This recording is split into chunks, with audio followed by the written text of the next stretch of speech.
this program. Thank you for your presence here. Also joining us on stage, ladies and gentlemen, we have Mr. Ricardo Hausmann, Rafiq Hariri Professor of the Practice of International Political Economy and founder and director of Harvard Growth Lab from the Harvard Kennedy School. We have with us Mr. R. Dinesh, President of CII, and Mr. Chandrajit Banerjee, Director General of CII. Ladies and gentlemen, with these words, I would like to now invite Mr. Chandrajit Banerjee, DG CII, requesting him to kindly make the welcome address and then kindly take this session forward.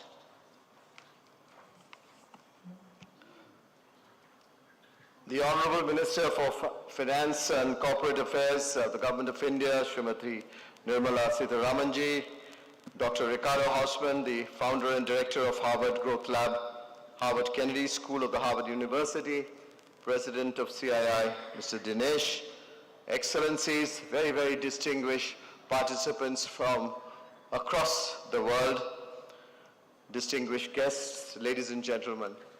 This is a very warm welcome to all of you to this inaugural session of the CII Global Economic Policy Forum 2023, and such an honor, pleasure for having with us to inaugurate this our Honorable Finance Minister, who's chaired this, who's given us this idea to do this forum to involve the world, and this comes, as you all know, close to the heels of a great and a successful India's presidency of the G20.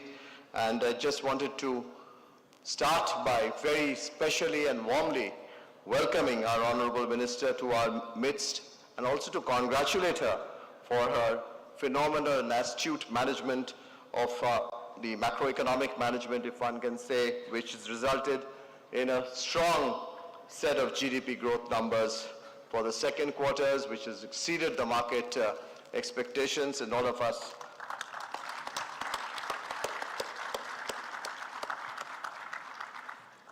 Madam Minister, you saw how spontaneous that was, and we really value your leadership, your involvement, and always your participation with the industry, and we have seen you across the world, and it's great to have yourself involved with this, with the journey of the Indian industry. Whenever we come and cry on your shoulders, you really have solutions always for us. May I now also turn to another very distinguished professor. Professor was speaking to us just a little while back, Dr. Ricardo Hausmann, and the way you presented to us the entire model and your perspective was indeed most insightful. And as an institution, an Indian industry, we look forward to staying engaged with you, and very, very warm welcome to you, Dr. Hausmann. Thank you very much for being with us here.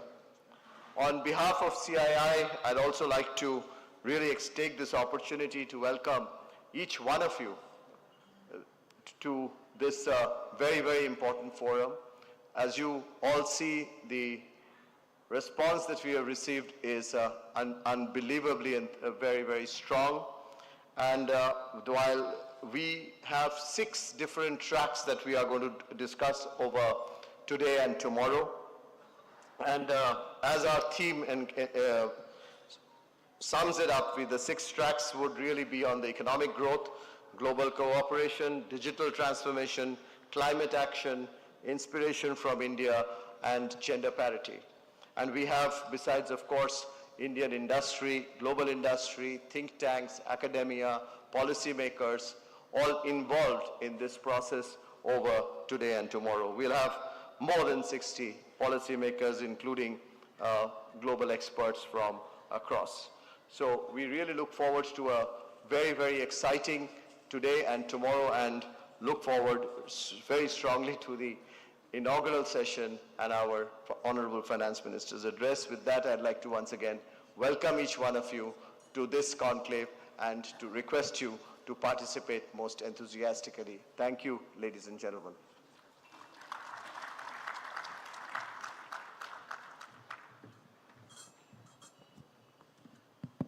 May I now request Mr. R. Dinesh, the President of CII, to give some industry perspectives given the backdrop of this summit.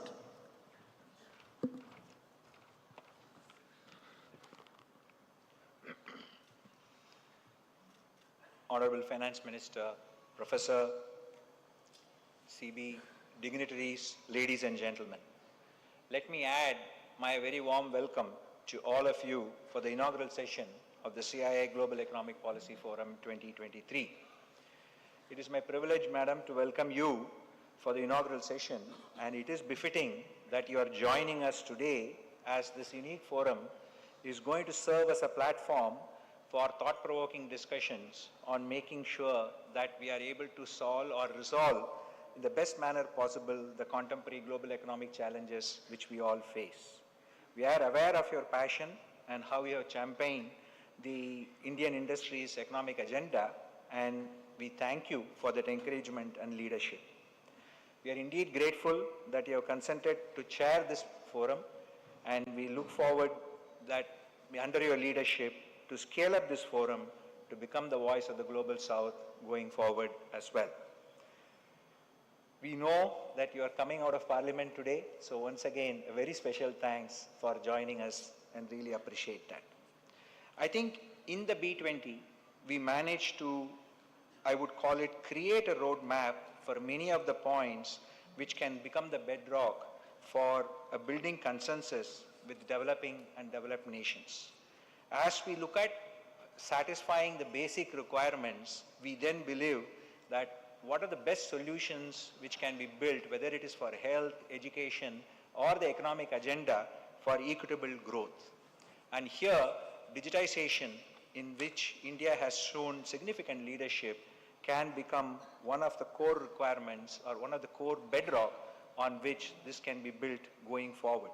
From an industry perspective and from, I would call it, the usage of this digital journey is something which we are very much looking forward to, and as we build this consensus, that's something which we believe India can work with the Global South to make happen and deliver as solutions for the rest of the world. Third point is with regard to how do we support the transition to the various climate goals which we are speaking of, the sustainability initiatives which we are speaking of. And here, it's very important that we carry along the medium and smaller businesses as they embark on this journey of transition. Not only would we need to support them through the large corporates, but also provide the necessary funding support for the various markets in the Global South to make sure we can sustain that transition in an equitable manner and we not sacrificing growth at the same time. Finally, as one of the major outcomes which we did have was to look at how we can have the SDG financing, which you are aware, Madam Finance Minister, during the B20 summit, we had given a suggestion. We are now working forward, working with the multilateral institutions, the think tanks, the policy makers, to see how we can concretize this into an action and make it happen at the ground level to support the Global South. We look forward to working with you and with all of those who are participating today in making this event deliver outcomes and make a difference to India and the developing world going forward. We look forward to the deliberations today and going ahead, and thank you once again for joining us. Thank you. Thank you. Thank you very much, Dinesh. Thanks for that very quick overview. I now turn to Dr. Ricardo Hausmann. All of you have gone through and seen, he took us through his presentation, and it was really very, very informative, highly enriching for all of us, and I really particularly wanted to applaud you for the ECI, the Economic Complexity Index, which you have developed, which is indeed a very, very valuable tool, if I can say, in this scenario, allowing us the exploration of global trade flows, helping us to see what type of new opportunities. So it will be great to hear you once again, Dr. Hausmann, and especially when our Honorable Finance Minister is also here. Well, thank you very much for this new opportunity to address you. I wanted to share a couple of ideas on opportunities ahead. I mentioned in my previous talk that I see India has enormous opportunity for diversification into new areas. And I want to stress at this moment that I see that we are facing the energy transition with a framework that may not be the most useful. The way I understand the framework that is being discussed is that it's a framework that has like 3 chapters. One chapter is mitigation. What are you going to do to lower your emissions? A second chapter is adaptation. What are you going to do to cope with changes in climate? And the third chapter now is just transition. What are you going to do with the people who are going to lose their jobs in their transition? And these all seem like extra headaches on an already challenging development agenda. I would like to argue that if we reframe it a little bit, instead of becoming a challenge, it becomes an opportunity.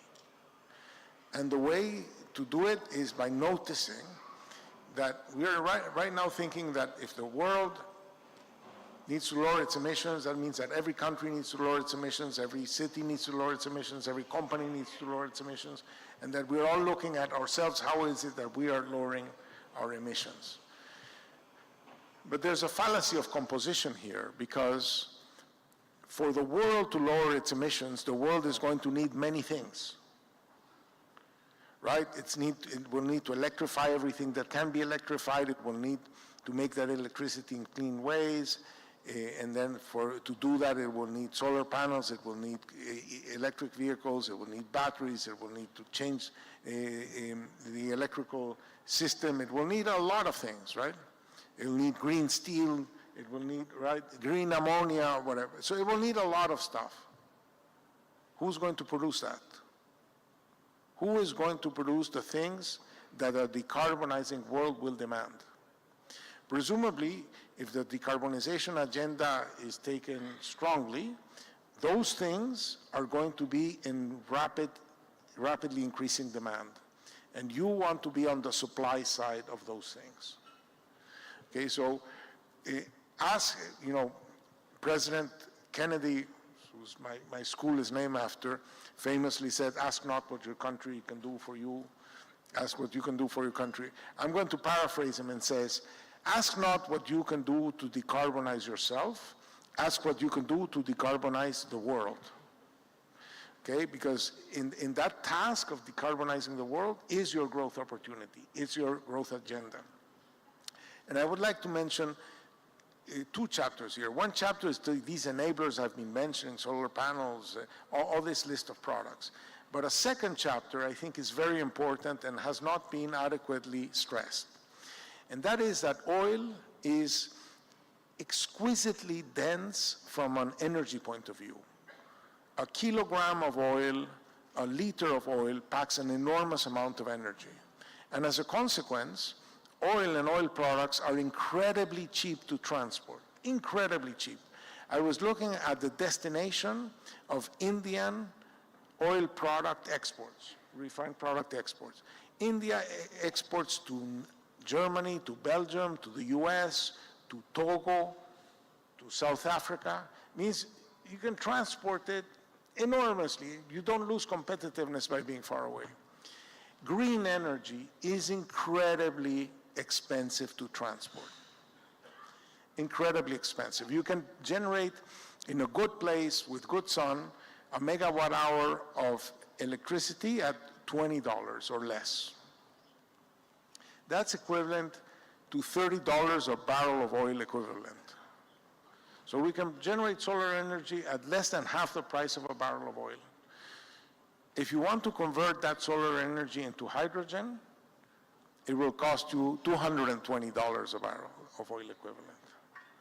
So you want to use it where it hits. And that means that in the past, energy was so easy to transport that it did not determine where energy-intensive activities took place. So China, Japan, South Korea, Germany, Belgium are poor in energy, and they export energy-intensive products. They just bring the missing energy in. In a decarbonizing world, you will not be able to do that. It's not that Mohammed is going to go to mountains, a mountain will have to go to Mohammed. That is, you will have to move manufacturing activities to places that are rich in green energy. That's the way to decarbonize the world. And that's why it's not everybody lowering their emissions. It's you shut down over there, so we substitute for you here because we can do it in a green way, you can only do it in a gray way. And that, I think, is what we call strategy 2. And I think that that's an enormous opportunity for those who can seize the opportunity of generating cheap, reliable energy, not just to decarbonize themselves, but to decarbonize the world, to attract manufacturing activities in that sense. And that's why I'm a big fan of green industrial parks that are going to be plug and play for companies that want access to cheap, reliable energy. They just move to a park, the ecosystem is there, the necessary infrastructure, the connection to the labor force, the logistics, etc., but the green energy is there in order to attract these industries that will have to relocate in order to mitigate, in order to decarbonize. I just wanted to say, because it's a theme of the meeting, the digital agenda. And I think that one of the themes going forward is remote work.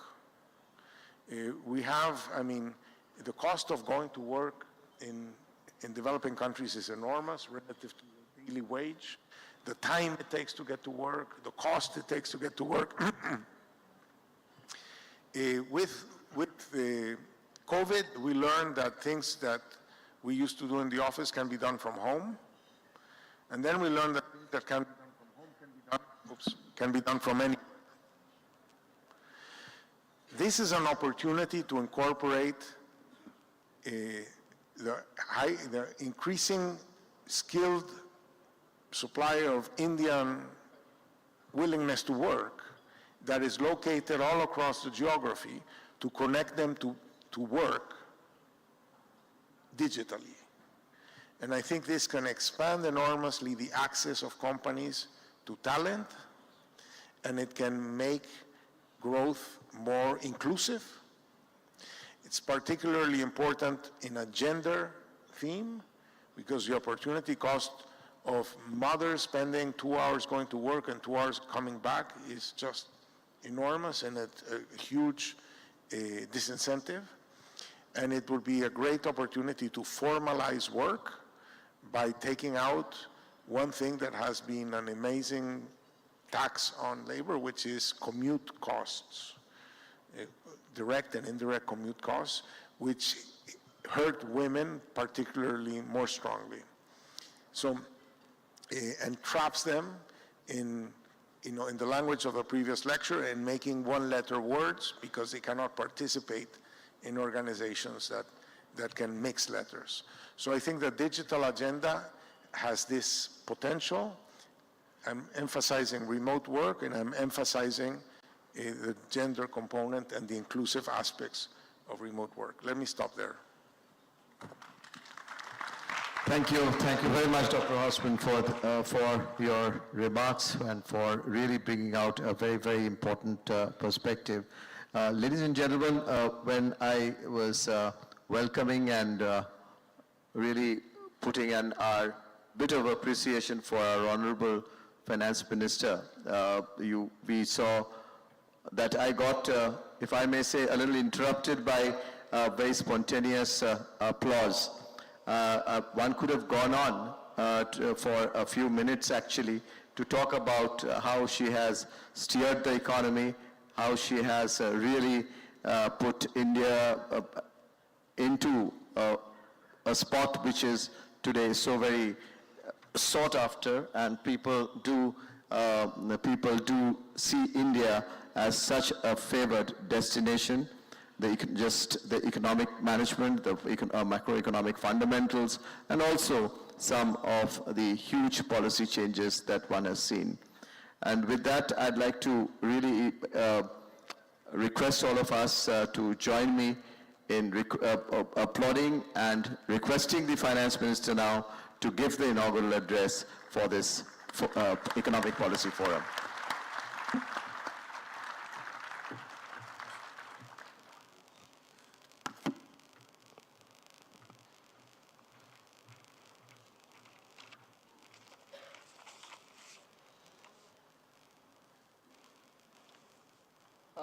Good morning, and thank you very much for inviting me to share some thoughts with you. Let me start with an apology. Unbelievably this morning, traffic jam in 2 different points in Delhi, showing the keenness with which people are out and about. But that held me back by about 10 minutes, and I had to reach late here. So, apologies on that.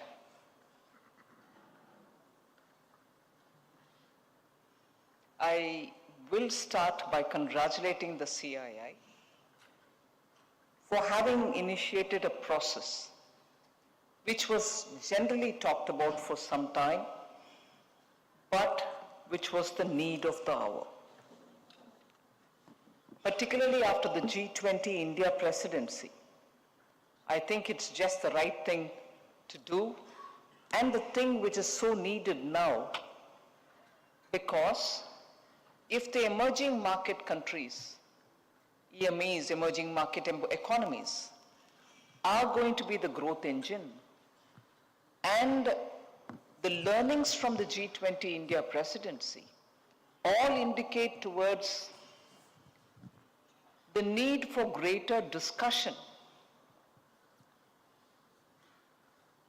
and a global engagement to understand where exactly the world will have to move from where we are today, at least for the next 20, 25 years.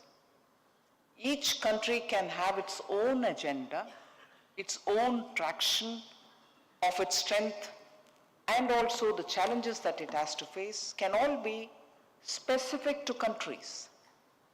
But there is today, particularly today, post-COVID, post-recovery, somewhat partial I would say, post also unexpected, not 1 but 3 wars, the major disruptions that the world has seen. It has become necessary from the point of view of all voices to be heard, opinions to be churned, and the global agenda be set where all the voices have been taken into consideration. The agenda can be very well tailored on a larger macro level, at a global level, but from it, there should be a benefit and an inclusion of all countries. The inclusion of Global South, meaning the voice of the Global South heard prior to the G20 presidency by Honorable Prime Minister of India, and post that, making sure that the agenda that India presidency puts forward in the G20 would reflect the concerns of the Global South, have all shown that if there is will and if there is concerted action, if there is consensus and intent getting converted to action, then it is possible. The entry of the African Union into the G20 during India presidency showcases that the G20's will to act was there, it translated into action, and therefore you saw the entry of African Union into the G20. I am indeed grateful to the entire G20 membership for having enabled that. So with this kind of a background, if thought engines will have to exist somewhere, global growth engines can be in the emerging market economies. But thought engines will also contribute to it. And if thought engines have to contribute, they can't be somewhere exclusive in one corner of the world where the South doesn't reach. And therefore, this attempt of the CII, particularly immediately after the G20 India presidency, and particularly after the African Union's entry into the G20, is just the right thing to do, and I'm indeed grateful, therefore, for all of you who have come over here to participate in this. It is going to be absolutely necessary to keep this momentum up, not just 1 year.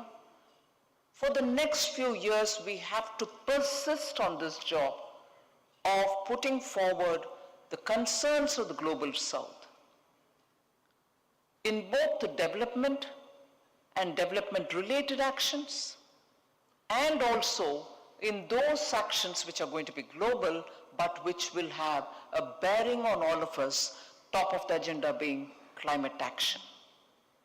I was glad to hear Professor Ricardo Haussmann speak specifically now in his brief intervention about what exactly has to happen on climate action. I heard him keenly and absolutely right that there cannot be mitigation, adaptation related discussions from the standpoint of view of how much it's going to hit me. It also has to be from the point of view of how much of opportunity lies in it for all of us. And for that, of course, there needs to be a lot of thinking, sharing of ideas, and making good that those ideas don't just remain on the table where we discuss, but translate into specific action. So I would think the CII should keep this as an annual calendar event, make sure that this becomes a forum for policymakers to look to and seek ideas and thoughts with which policy which will have a positive bearing on the emerging market and economies and also the global South. There are a few thoughts I had even as Professor Haussmann was speaking, that the transitional energy, which he did not mention as a word, but I'm bringing it here, transitional energy challenge is a very big challenge. In the meanwhile, the rapidity with which we want to make ourselves green is another challenge running parallel, but both going in different speeds. Transitional energy and the cost of transitional energy is something which all of us are thinking about. The base energy requirement cannot be filled by renewable energy sources, is well known, but it is possible to think in terms of rapidly spreading the renewable energy in such a way that individual participation is ensured. India's, if I may use the word, India's success in rapidly moving in the renewable energy space, particularly through the solar, is because both the large park establishments and also the rooftop and the farm hedge-based solar panels are happening simultaneously.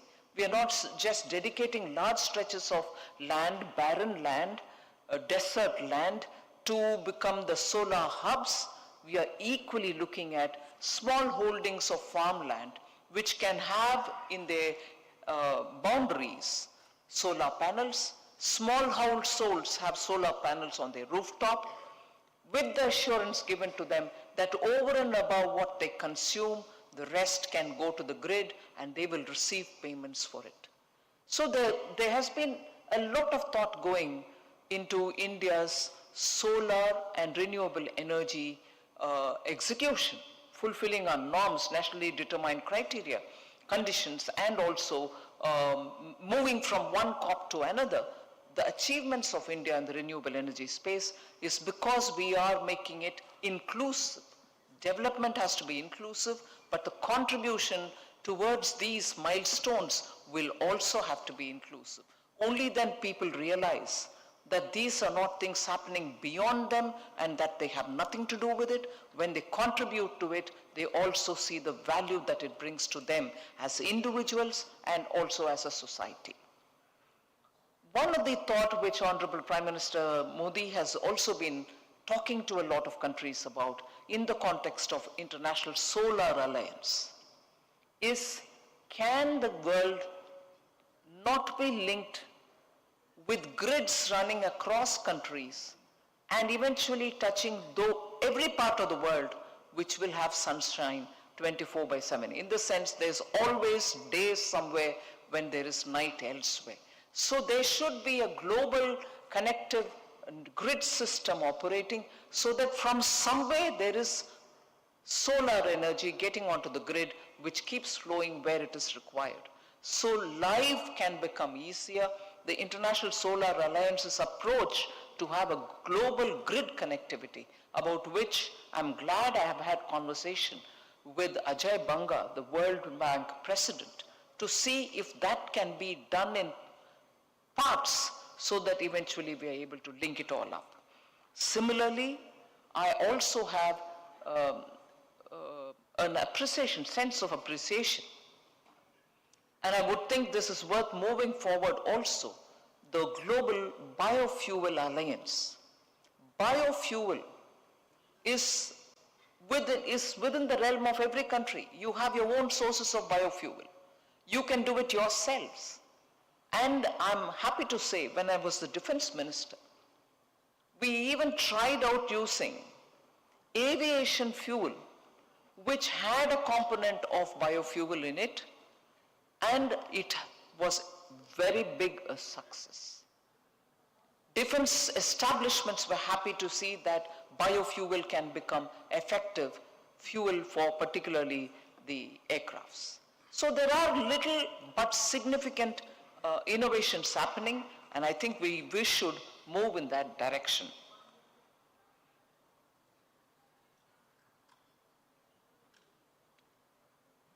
I'll expand on just one more thing, because I said we should have a think engine, not just a growth engine in the global south.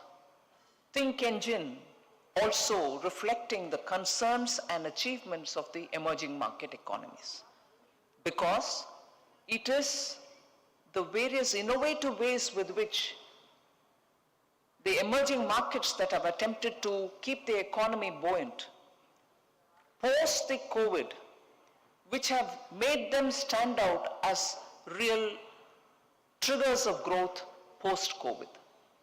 And therefore it's worth picking up one or two of those achievements and benefiting from it so that the engines are truly the fast-going engines which can pull the entire global growth bogies which are waiting to move forward. One such a thing from India is the digital technology adoption. It is one thing that the government had invested and created the infrastructure required for the digital world, whether you used it for communication, whether it was being used for marketing, whether for health and health service provision, or whether it was financial technology, which was being used for inclusion in the financial world. We have proved that not only our innovations work, but they have been rapidly scaled up and adapted by people who live in the far-flung areas, by women, by semi-literate people. So India's digital achievements, which were very much showcased during the G20 presidency, stand out as an example for two things. One, for inclusion and inclusion without corruption.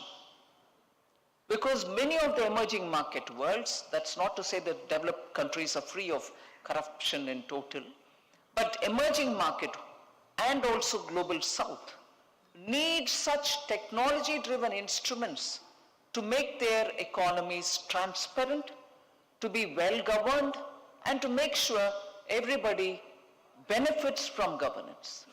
So India's fintech revolution, which actually showcases itself through the payment revolution that is happening digitally, has actually shown it is possible to have inclusion, better governance by saving money through technology. India, for instance, after having brought the direct benefit transfer to the accounts of the poor, government's money going to the accounts of the poor directly, have saved more than 2 trillion Indian rupees.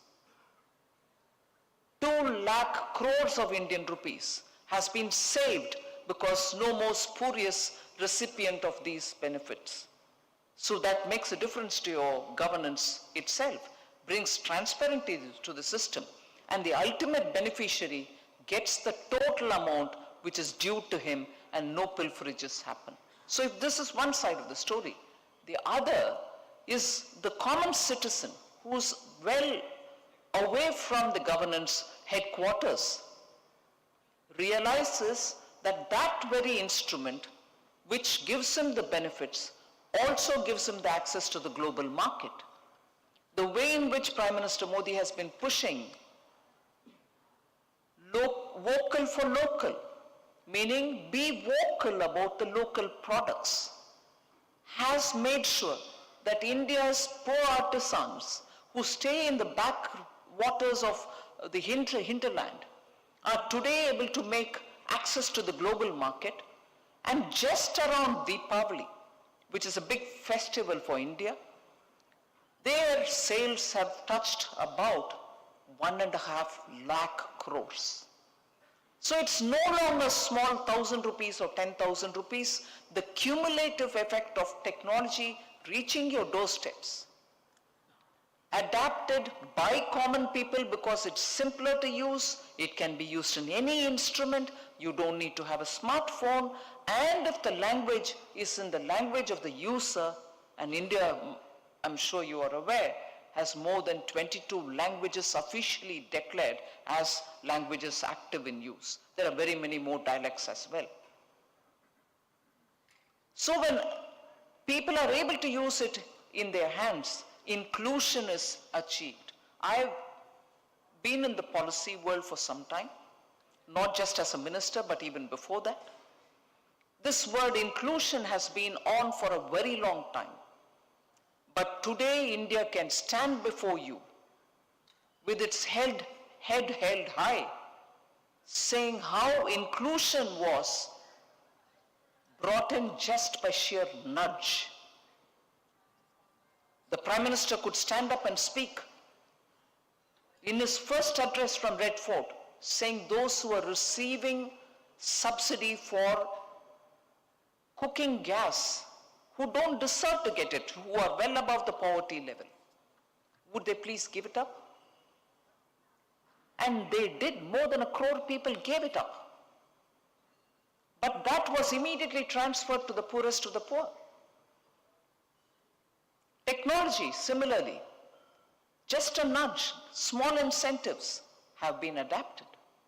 So it's impacted on good governance positively.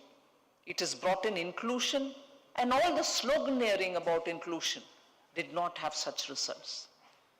So my submission for this forum, which is meeting at a very critical time when the global thought process will have to be inclusive, is such examples are better in achieving inclusion, in achieving green goals, then, I'm sorry, I will take this opportunity and use this platform to say it, then a single mono-sided decision to bring in border adjustment taxes.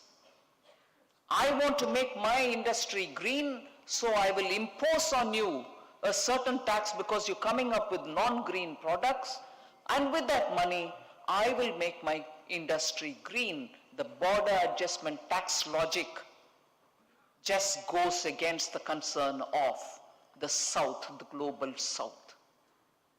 Every country will have to have resources generated to meet with the demands so that we are better adjusted to the green commitments that we've made globally.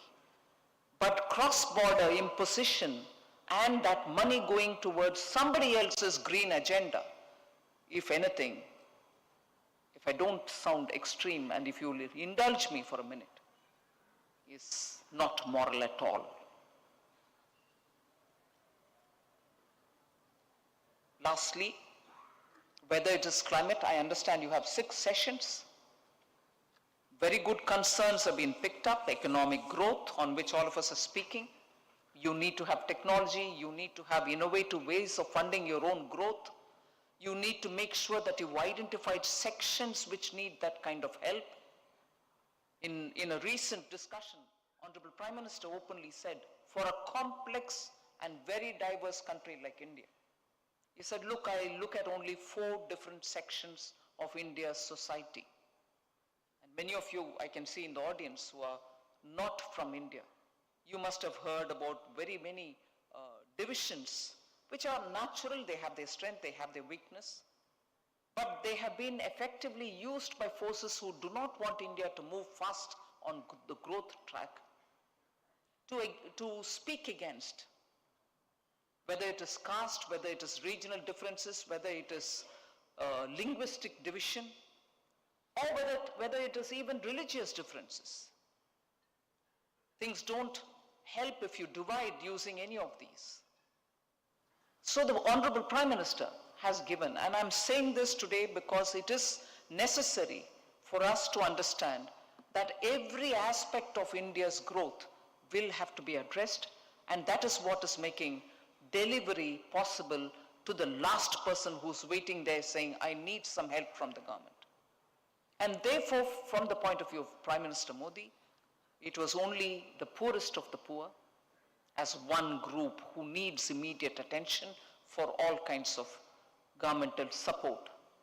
The farmer, because he produces everything, that which not just you, but the entire globe requires. Look at the insecurity that the wars have brought on us on food security matters. Total insecurity. Will I get my grain? Will there be enough food on the table at home? Will the supplies come from those war-affected countries? Do we need this? So if countries do focus on their farmers, and for which, of course, the age-old fight of the global south against the WTO, for instance, for having accepted rules which are very favorable for some countries in giving assistance to their farmers, but not accepting any other country, such as the emerging market economies, to give assistance to their farmers. The globe needs food, not just India. The globe needs food, not just the Indian poor.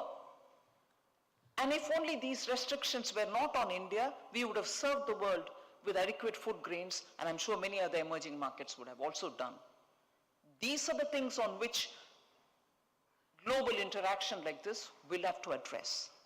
So the 4 categories I've said, the poor, the farmer, the youth, they want a world better than what we have seen. And therefore the youth's concern will have to be heard. They'll have to be given support for education, for skilling, for upskilling, and finding the right kind of environment, either to be self-employed or to find a job in a company or in some institution. And the last one, which I'm very grateful to the Prime Minister, to women. So the 4th category, not in that order, in any order, women. We need more women in policy making. We need more women in businesses. We need more women in the boardrooms. We need more women even on the shop floors. Today, India, in the rural hinterland, is giving drone techniques to women, supplying them with drones so that they can go to the field and undertake more healthier practices, such as spraying the fertilizer on the leaves rather than enriching with pesticides the soil, which is now going deep into the grounds, poisoning our waters. So the women, the drone Didis, as I can use this expression, are the ones who are going to deliver the villages to take care of Mother Earth, to produce more crops, and be the ones who are going to be mastering the technology for maintaining and operating the drones in the villages for agricultural purposes. So I understand I've taken too much of your time, but effectively the points that I want to place before you is that this institution or this arrangement should become a calendar event. It should churn out thoughts for the global south and also for the rest of the world. You should be the ones who set the agenda for the next 25 years so that the world moves on the right direction and doesn't fall into such serious concerns as war, as epidemic, where we are not able to help one another, or run for vaccines from one country to another, and so on. Countries can benefit by adapting technology into policy making. So thank you again, Professor Hosman, for being here and talking to us. Thanks CIA for having taken this initiative. And thanks to every one of you who have come here and who would enrich this conversation and make it possible for the world to hear from you about what we need to do in the next decades. Thank you very much.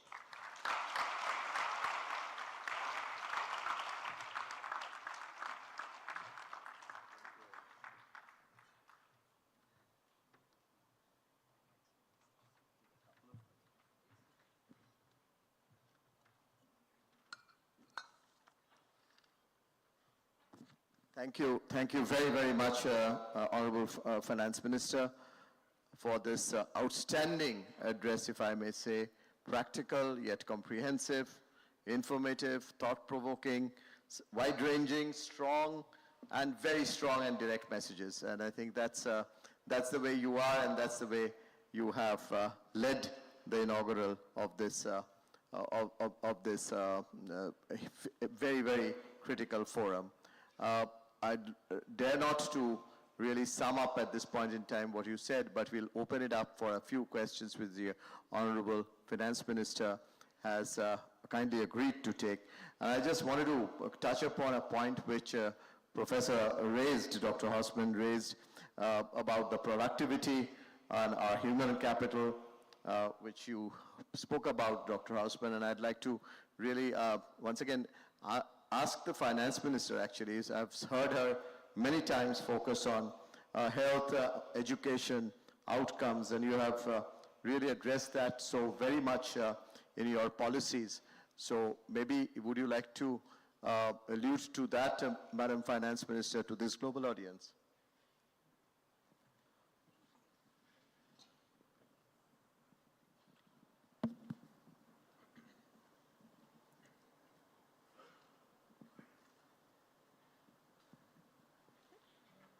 Health is something on which I think there is no country left behind in talking and voicing their concern now, post-COVID. But I think the matters begin now. It is just not sufficient for all of us to be talking about it. Sharing of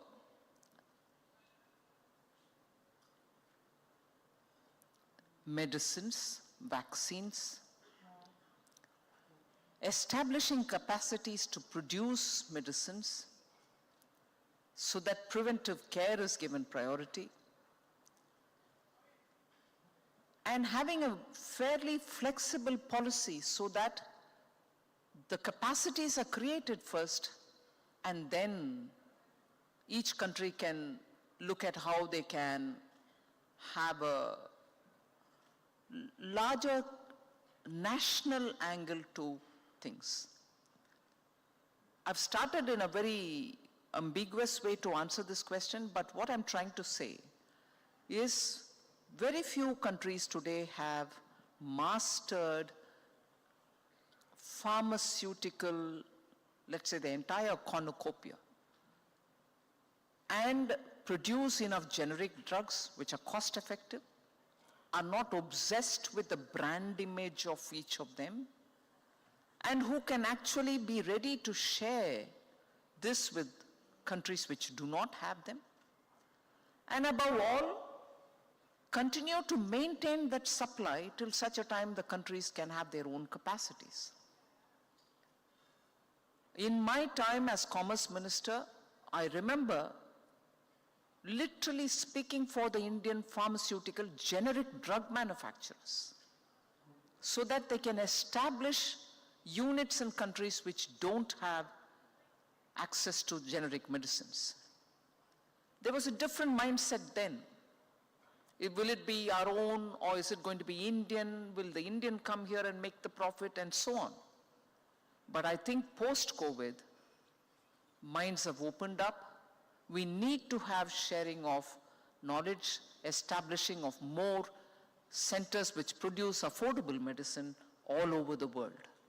One. Second, movement of patients should be a lot more flexible.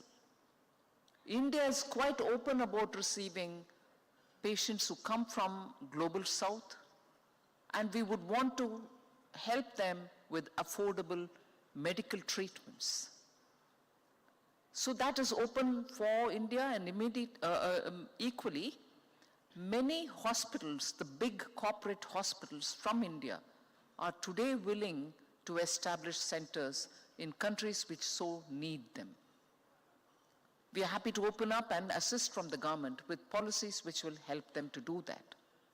But most importantly, health as a priority, even for India, we have a lot more to do. We are taking it down to the district levels now, building, nurturing wellness, so that is one, we call them as Arogya Mandir, temples of health, good health. We've given them that name because people should feel that it is a place which is meant for them to go, frequent, and ensure that they do everything to keep wellness in mind. So it is not always promoting treatments post an injury, post a health crisis. All of us will have to lay emphasis on preventive care as well. And that is where I'm happy. Globally, we've pushed on yoga and leading a healthy life. So it is not just a cultish moving on just on the walking or running, but also keeping your overall fitness in mind. India promotes fitness in a big way through the Fit India movement. We also are encouraging youth to take to sports competitive games, because that is also a very good thing, so that they are not only spending times on social media, but also on the tracks, so that their mind is a lot more energetic and competitive. But there has to be a lot more give and take in terms of increasing capacities, building capacities on health and education. Thank you. Thank you very much, ma'am. Again, you have really illustrated a strong leadership, again, from India. There are a few questions from the floor which I have caught, and I'll just ask some of us, time permitting, to please pose those questions. May I first turn to the President of the Economic Research Institute for ASEAN and East Asia, Tetsuya Watanabe. Could I have a mic here, please, Mr. Watanabe?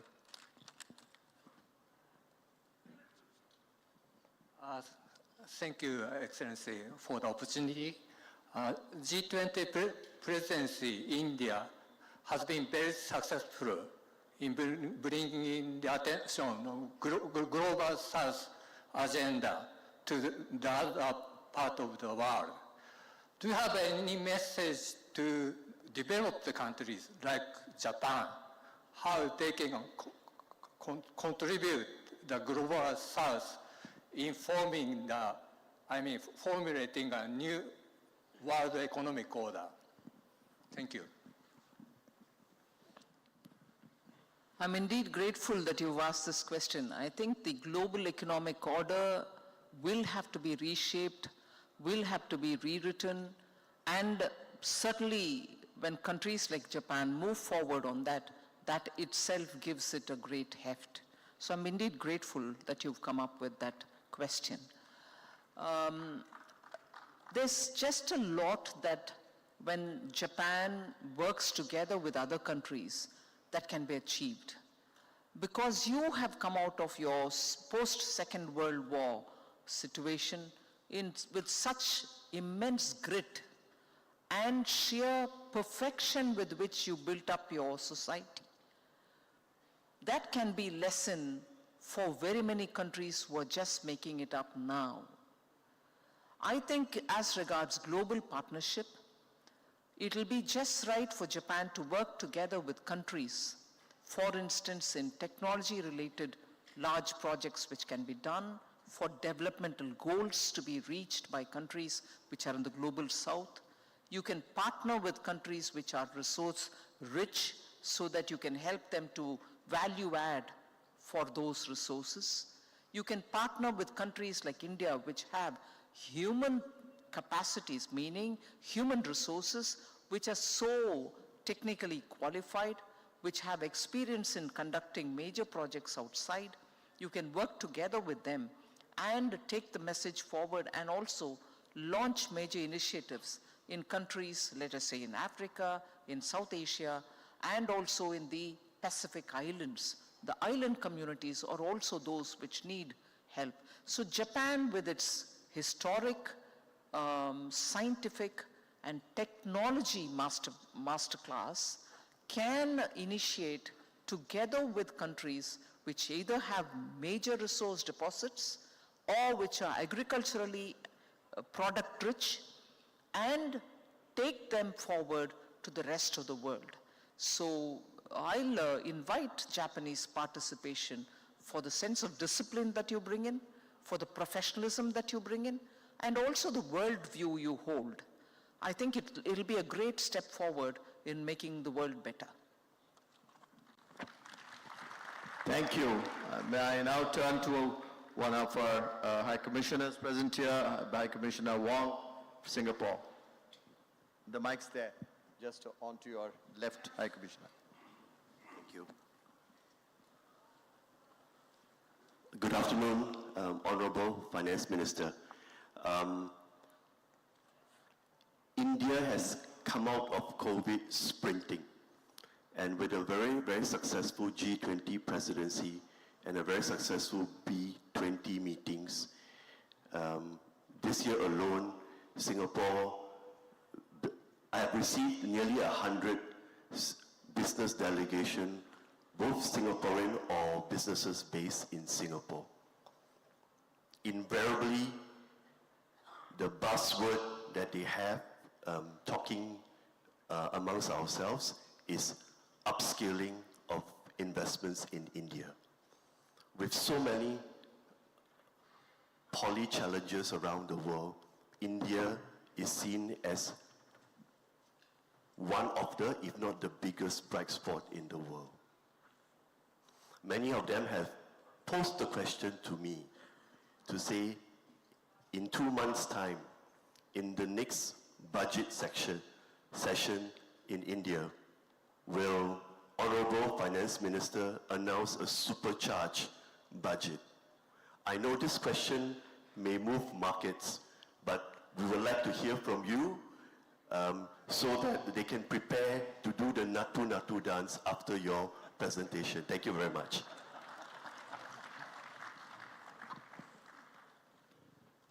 Thank you.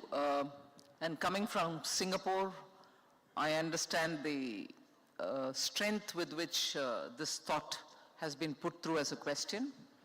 And I'm sure the audience is fairly familiar as to how we've had an MOU signed with Singapore on real-time exchange between our IFSCA center and also the Singapore Stock Exchange. And the payments are also, the digital payments are also happening real-time with Singapore because their system, digital system and our system are now in a position to talk to each other. So technology has really found a very attractive groove, if I may use that word, in the relationship between India and Singapore. But to the point that you asked me, I'm not going to play a spoil sport, but it is a matter of truth that the 1st February 24 budget that will be announced will just be a vote on account because we are in an election mode. An election happens during the summer, the coming summer. So the budget that the government presents will just be able to or would just be a budget to meet with the expenditure of the government till a new government comes to play. So, and that budget, following the British tradition, is called vote on account. So no spectacular announcements are made at that time. So you may have to wait till after the new government comes in. In July will be the next full budget, July 2024. So things have to wait till then. Great, thank you, thank you. It will be two short, quick questions because we don't want to go too much over time, and we're holding on to the Finance Minister. So may I turn to Professor Mikołaj Jan Piskrowski, the professor from the of Asia, Digital Strategy, Analytics and Innovation. Thank you. Thank you for taking my question. We are a very unique business school that focuses on educating senior leaders who drive transformations of organizations worldwide, but also in India.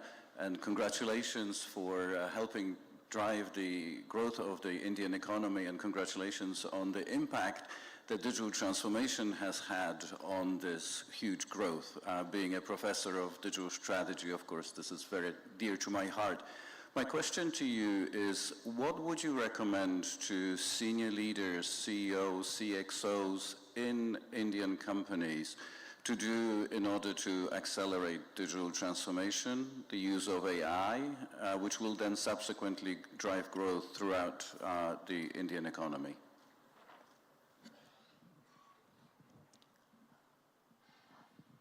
I'll certainly encourage him to adapt to using AI. I'll certainly encourage them to take Industrial Revolution 4.0 seriously. I would want them to be sure that in their planning for short-term, medium-term, and long-term, AI and Web3 are all taken in the right spirit to improve productivity, to improve efficiencies, and to make sure that you are able to take the monotony out of due diligence. You need to have due diligence, you need to have compliances, but maybe AI will help you to do it smartly. So for all these purposes, yes, Indian executives will now have to give good quality time to infuse AI into their scheme of things. But more importantly, I think if they only see the intent of our government, and if they only are able to see where the government has pitched India in getting AI, in using AI, and also having test cases worked as pilot projects in AI. We have announced setting up 3 different centers of excellence for AI. So industry can, and I invite Indian industry to work closely with us in these institutional arrangements that we are making with public funds, so that AI can penetrate where it should genuinely penetrate and bring about changes in productivity. However, equally, I would also want them to be sure that there is a small team which will watch AI so that it is being used ethically, so that their companies become, let's say, exemplar in showcasing how AI has only helped them to ward off those which are not desirable and to play up on those which are actually good. Thank you. Last one, Dr. Andre Goldstein from the OECD. Thank you, and let me first of all congratulate the Honorable Minister for her achievements, and those, of course, of 1.4 billion Indians in steering the economy forward. And in the latest issue of the OECD Economic Outlook, we show that India is the fastest growing economy in the G20. So again, this is something unexpected, maybe 10 years ago, but it's very real right now.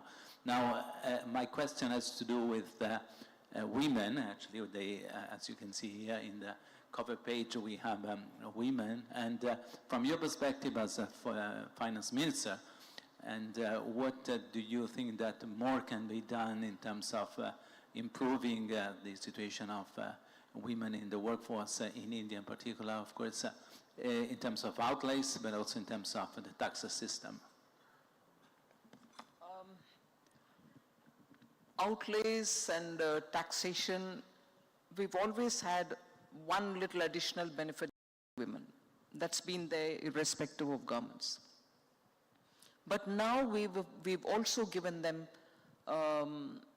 credit at a reasonable rate with no collaterals to be given. So when credit reaches women, where they don't have to bring in gold from the family or a house property to be pledged and so on, they carry on their business on their own, not being dependent on anybody else in the family. However, women being women, the benefits of what they do naturally accrue to the family. So we have recognized that quality. We've brought into the government policy that schemes which bring in certain assistance should prioritize on women. So we've extended that. We've also extended making sure that there are more women in STEM in the universities. Our ISRO, the Indian Space Research Organization, stands out for the number of women who are launching rockets and sending solar missions. So if they can reach there, I'm sure they can reach the boardrooms of businesses. So the message is actually on the companies to have more women. Madam, one indulgence request, sorry, that is His Excellency Salman Rahman, the Private Industry and Investment Advisor to the Prime Minister of Bangladesh. He wanted to ask a question, so I'd like to. Excellency, I'm actually very sorry, although it was announced as the last question, but I thought I won't have this opportunity to ask you something which is, I think, important for the Global South. And as you know, after the Ukraine war, because of the strengthening of the US dollar and the rise in interest rates by the Federal Reserve, the reserves of Bangladesh were very badly affected. And then with India, we had this bilateral agreement to route our trade in rupee. But I think this is a problem for the entire Global South. And although, and I would like your views that because there is so much within the trade of the Global South, there is so much trade imbalance, whether we can find a currency which can be an alternative to the US dollar, and how do we go about that? Because I think this is something which is very important for the economies of the Global South and the emerging markets in particular. Thank you. Thank you, Your Excellency. It is certainly a very sensitive and a very issue of concern for many countries, particularly in the Global South. We have actually facilitated very many countries in engaging with India using the rupee, because rupee at least has been very stable against most currencies, particularly against the US dollar. Globally revealed data shows that the Indian rupee has held itself up strongly against the dollar. The dollar's increase in its value may have gone up, and gone up disproportionately much more than many other currencies. But if any currency has stood the pressure, it's been Indian rupee. And therefore, we have, at least in South Asia, and some countries in Africa, already started the process of having rupee trade. With Russia, of course, we've had a rupee trade of sorts earlier. Now we have a different kind of mechanism through which we are facilitating rupee trade. I can see officers of the External Affairs Ministry who are here. This is something we are actively promoting and taking it forward. But on the larger issue of which currency will it be, if not the US dollar, I think there's a lot of discussion, thought process which have to be taking out their own time, their own discussions. And it's going to be not an immediate thing that we can talk in detail about. It's a thought there, it's floating around. We'll have to see how that's going to work out. Thank you, Honorable Finance Minister. We have run out of time.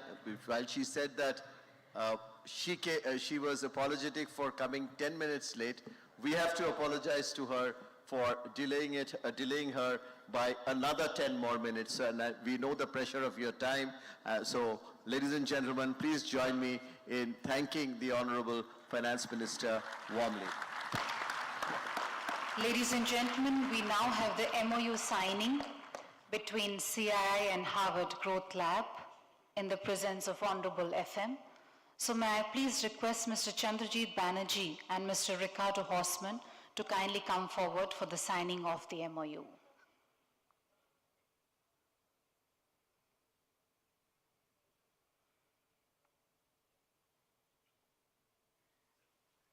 Ladies and gentlemen, this is a start of a wonderful collaboration between CII and Harvard Growth Lab on research.